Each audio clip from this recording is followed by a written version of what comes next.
Tepuk tangan untuk Niken Salindri. Bumi langit gonjang ganjing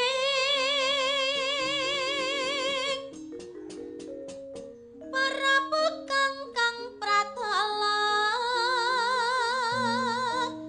lindu ping pitu sahari amap kang jalan idi pati ambantusi serna larut terus apa malih Pak? Katrajangkang Katrajangkang goro-goro gara-gara awakmu nek iso suluk tau kenal dalang sapa iso suluk barangane Akbar Pak ngaku nggih mboten anu Pak napa mula lek urung roh iki dudono lho iki lho Pangkur Semarangan wong duwe penggemar malah diseneni Niken ora aku lek karo penggemarku iki basa malah kok seneni ora Lah Mbak Tutut iki kalih kula wis pun wis plek ya nggih. ah iya aku kalih Bukesi wis plek-plek ayo ngono kuwi ayo angger mencolot mudune plek-plek ngono kuwi ayo Nano ya Nduk Cahayu Niken Iki ndamel mingkar-minggur Pak non ndamel mingkar-minggur manut jenengan mingkar-minggur sing los sing pundi mingkar-minggur yen mawon nggih Pak iya mingkar-mingkur nggih mingkar-mingkuring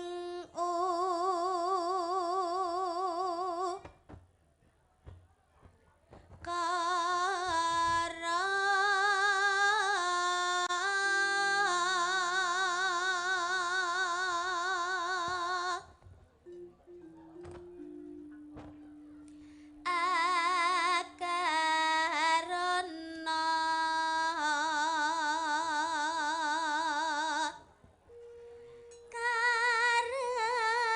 karenan marati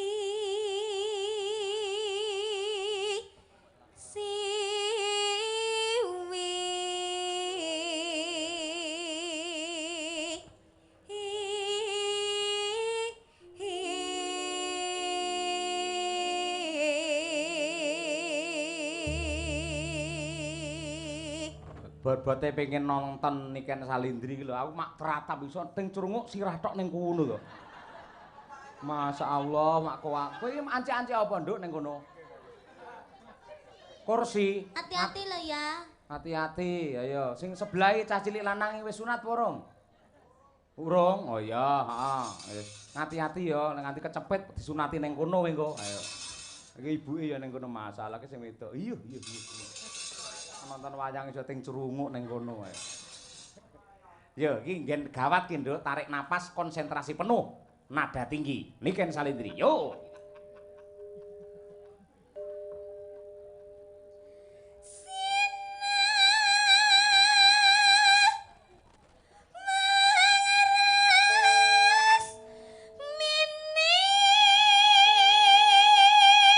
Alon-alon Nduk.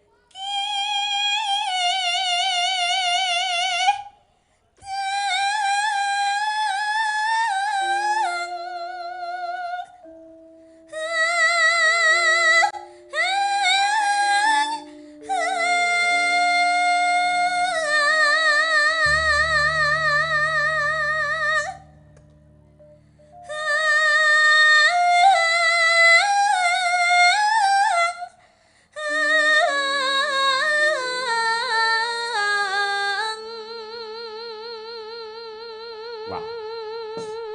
Nada semono kuat wis kaya mboke wisan. Yo tepuk tangan untuk Niken Salindri. Wah.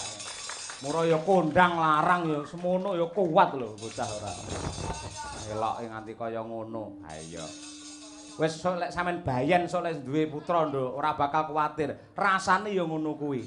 Upamane arep nglairke anggere sampean wis Pangkur Semarangan, kok lair dhewe wisan. Ayo. Heeh. Terus deh. Sinoba sinu karata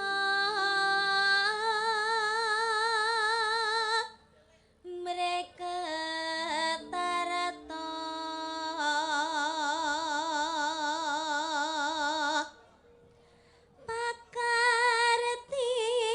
pakartining ngelmu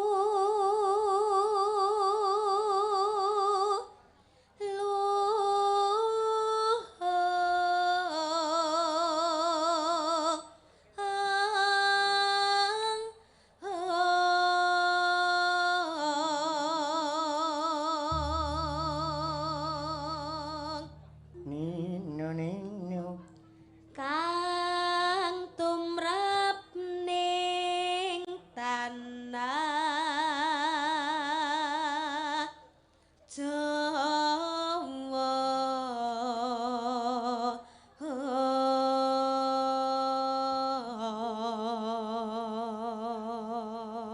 Nano.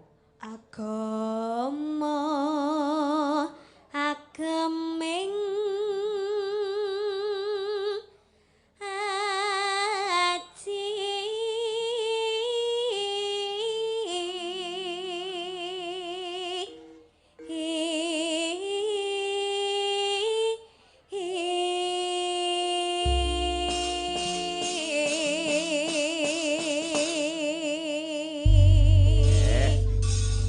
Luar biasa. Ya. Ya, Nduk. Kelangenane bapakmu aturna nggih tamba kangen luwih dhisik. Nggih, Pak. Ayang-ayang ya, Nduk ya. Nggih. Oke. Sing nembang sampean walah temenanan. Nganti kaya bledek. Ya, oke. Yo, ayang-ayang bersama Niken Salindri. Ya, yuk. Oke. Horeg tenan. Yen nggen sound system kaya nek sound horeg yen sinden horeg ya Niken Salindri iki. Luar biasa elok temenanan. Sik, Nduk, gentenan. Ayo. Nggih. Nggih Pak. pemanasan mengko tampil meneh. Oke. Nanti gara-gara to? Nggih, Pak. Oke, jos. Tak totone wektune yen ngono. Mbak Lucy Brahman. Ayo iki. Iki untuk bintang tamu loro gedhi-gedhi kabeh. Mboten. Sampai ini penggalih tentrem menapa piye to Mbak Lucy kok iso awake kaya ora suda-suda. Kula niku nggih suda sakjane tapi namung setengah on. Lek lumrahe tiyang lek umpama stres niku lak mboten doyan mangan. Lah kula niku lek stres napa mawon kula pangan. Saestu. Ayo. Wah. Luar biasa. Sami kali Bu Kesi ngoten. Anggere Ramadan berpacu dalam melodi. Yuk.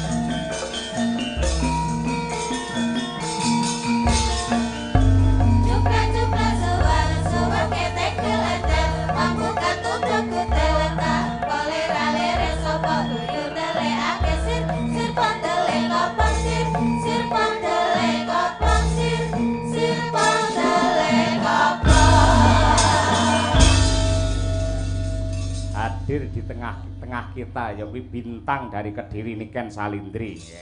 Sik saurunge nembang tak takoni, sampean sing ngejob sapa? Pak Sis. Kang Sis Yohan. Dadi sing mbayari ya Kang Sis bakale. Pak Sis. Lah Pak Lurah modale apa berarti iki? Izin, Pak. Napa? Izin. Izin piye? Izin untuk Keramian. iya, Oh, ngono kuwi. Aku Kang Sis, sampean Kang Sis, ya toh. Mama Lucy. Mama Lucy ya Kang Sis padha ae. Sampe nak suara men to, Mbah. Mbah Sis niku mbah kula lho. Mbah Sis, oh, heeh. Nggih. Mbah Sis Wantara. Berarti sing nimbali jenengan Mbah Sis. Mbah Sis. Kula nggih Mbah Sis. Heeh. Mama Lucy nggih Mbah Sis. Heeh, terus Berarti Pak Lurah lek ra nyangoni ya kebacut, Pak. mbok menawa diwakili karo Pak Wakil Bupati iki mau nyangoni. Ya beda, Pak. Oh, beda. Iya, beda. Pak Lurah ndi to mau? Ngelem aku wayu tapi ra disangoni. Lho, ngene jer Basuki mawa beya, sampeyan lek nembang apik, njogete becik, wis ta aja kuwatir. Mengko mesti diwakili karo Yu Nyamini, kuwi bojone Kang Sis yo an, sing bakale paring tali asih marang panjenengan. Nggih, lek niku pasti. Nggih, niku Mbah Sis sing lenggahe teng sebelahe Bu Lurah. Niku Mbah Huti Sis. Oh iya. Nggih. Nggih. Ya gandeng sing mirsani wis ngenteni sampean kabeh. Ya salam-salam kagem sedaya para lenggah nduk niken Iki salindri. acarane napa, Pak? Hah? Sunatan. Sunatane sinten? Sunatane Pak Lurah. Ya putrane mau genal jlentrehke Muhammad Wisanggeni. Lho. Lah tapi kok sing nimbali Mbah Sis? Lho, mergane Mbah Sis kuwi wis ndaku putra Pak Lurah Wengkal dadi putrane. Dadi sing dihitanke iki padha karo putune Mbah Sis. Ngoten. Heeh. Terus sing dihitanke iki ponakane Pak Wakil Bupati, ngono kuwi. Pokoke piye carane kabeh iso dadi dulur ngono lho, Nduk. Oh iya. Ya didoakan semoga buat Mas Wisanggeni semoga menjadi anak yang soleh, berbakti kepada kedua orang tua, sehat selalu panjang umurnya, tercapai cita-citanya, dan kagem Pak Lurah kalian Bu Lurah matur sembah nuwun sanget. Mugi-mugi sehat selalu panjang umurnya, kathah rezekine, awet lek ngomong anak putune. Kalih Mbah Sis kalian Uti, terima kasih banyak. Sudah Pak. Sampun nggih. Lho penontone ngono didongakne penontone. Ya, terima kasih buat para penonton yang sudah hadir di sini maupun yang lihat di live streaming karena sudah menonton Niken beserta Pak Cahyo Kuntadi sak rombonge. Mugi-mugi tansah pinaringan sehat selalu panjang umur rezeki ingkang kusik. Pak Cahyo Kuntadi sak rombongan, kok sak rombonge iki bakul soto napa piye? sama aja. Oh beda. Sak rombonge tegese nggawa rombong rene, lek sak rombongan tegese kancane akeh. Ngono lho, Nduk. Ya, sak rombongan mugi-mugi jenengan sedaya tansah pinaringan rezeki ingkang kathah barokah Allahumma. Amin. Mugi-mugi tansah pinaringan seger kuarasan panjang umur Allahumma. Amin. Mugi-mugi sageta munggah kaji Allahumma.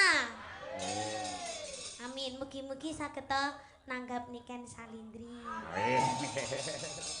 Ah ya wis laris kaya ngono sik kurang tanggapan sampean nggih ora nggih. Lek kanggone piyayi ulang tahun lek mengucapkan piye, Nduk? Ulang tahun. Kalau ulang tahun ya happy birthday, semoga panjang umur sehat selalu, semoga panjang umur sehat selalu. Nggih, selamat ulang tahun ya. Iya. Nah, selamat ulang tahun. Kanggone wong nikah selamate piye ucapane? Sakinah mawaddah warahmah. Wah iya, selamat menempuh hidup Itu baru. baru. Lek kanggo cah sing disunatne selamate piye? Selamat menikmati. Terus? Selamat menikmati. Itu kalau dikitan itu bentuknya gimana, Pak? Wah.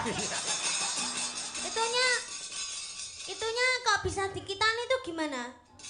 Istilah dihitan ki diislamke ya. Nuwun sewu, nggen alat vital. Nuwun sewu kuwi kudu ngerti mergo iki agama, Nduk. Nggen pepucuke alat vital kae, kuwi iki janjane reget, itu adalah najis. Ketika tidak dihitan, tidak dipotong, itu akan menjadikan sumber penyakit dan kalau beribadah kanggone wong Islam, salat ora bisa sah mergo seenek najise. Mula padha karo Mas Wisanggeni iki diislamke karo Pak Lurah. Mula dihitan. Oh. Berarti kalau sunat itu harus orang Islam aja. Loh, ora mung Islam, malah mbiyen ki ning Eropa, para putri, para wanita Eropa nate demo. Nuntut supaya mbuh agamane apa, piyai kakung kudu hitan. Pamrih apa? Men ora ana penyakit sing ana alat vital kuwi mau. Oh, gitu. Berarti menyelamatkan ya, Pak. dikitan itu? Menyelamatkan dan juga mengenakkan, Nduk. Piye lek ngomong ya iki? Berarti kalau seumpama kan udah dikitan, Ah. sekarang dikitan dikitan Mas Wisanggeni ya Pak.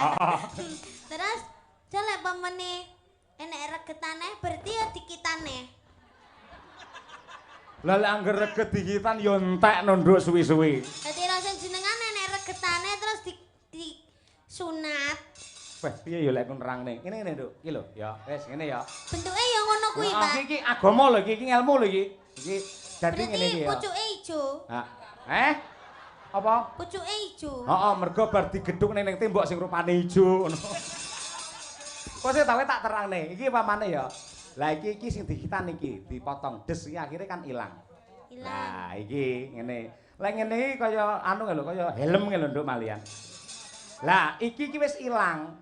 Iki sing reget iki. Upamane iki pamane go reget kena banyu, kena apa wedi apa kena apa, iki dikumbah wis resik.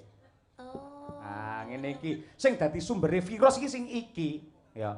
Mula iki kudu disingkirke adoh. Nah, akhirnya dadi resik, ling ibadah iso sah 100%. Oh, kalau boleh tahu Mas Wisanggeni itu kelas berapa, Pak? Lah nyuwun prisa karo Pak Lurah. Kelas pinten, Bu?